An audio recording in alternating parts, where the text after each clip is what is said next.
Hi, welcome back. Today we are taking a look at three really short passages that come from Matthew, Mark, and John, which is kind of an interesting combo.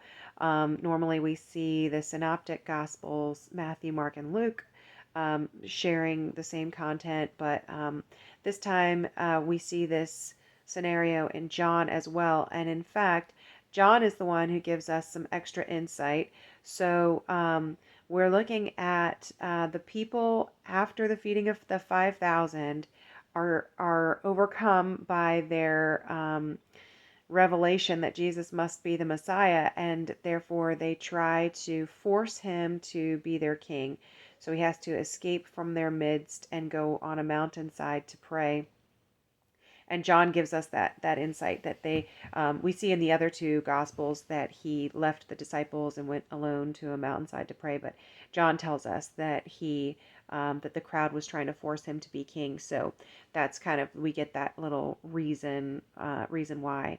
And so one of the things I read was a suggestion that the reason Jesus left the disciples as well as the people is that the disciples might have been caught up in that same enthusiasm after the event to see Jesus made king, and Jesus really just needed to remove himself from the entire situation and let the disciples settle down as well.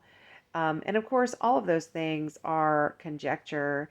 Now, granted, these scholars know a lot, but every time we get any insight into the mind of Jesus, it's because Jesus chose later on to share his thought process with the authors of the Bible or with his disciples. And then later, the authors of the gospel accounts were interviewing the disciples and through those conversations found out what Jesus had said about his own thought processes. But so we can't know those things, but sometimes it's interesting to think about why he would have done certain things.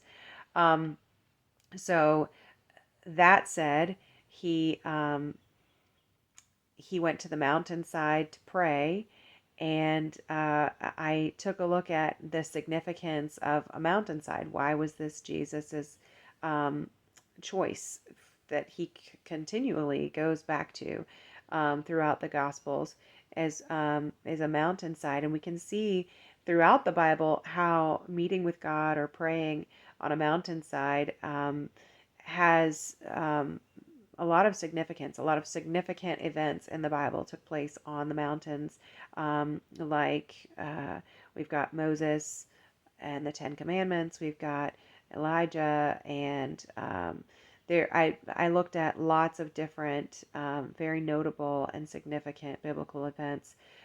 So it's just something interesting to think about. And I don't know, the symbolism. Does that mean you physically closer to God, or maybe just the privacy that a mountain affords, where you can't be, I don't know, distracted or seen by other people as easily. I don't know.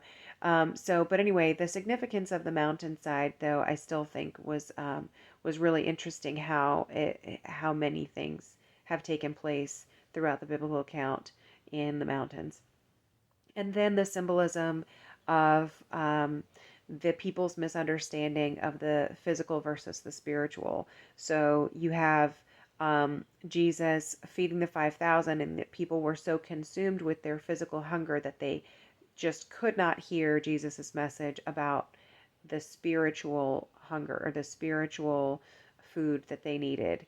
And likewise, when they tried to make him king, they were committed to this idea that they needed a physical king, a deliverer, and Jesus is trying to tell them that he is a spiritual leader, um, and they're just not getting the message. So you can take a look. The commentary has some other details on things like the city of Bethsaida and stuff like that. Hopefully, you find it interesting. There's a map there, so you can see the topography of the area and how far Jesus would have had to go to find a mountainside.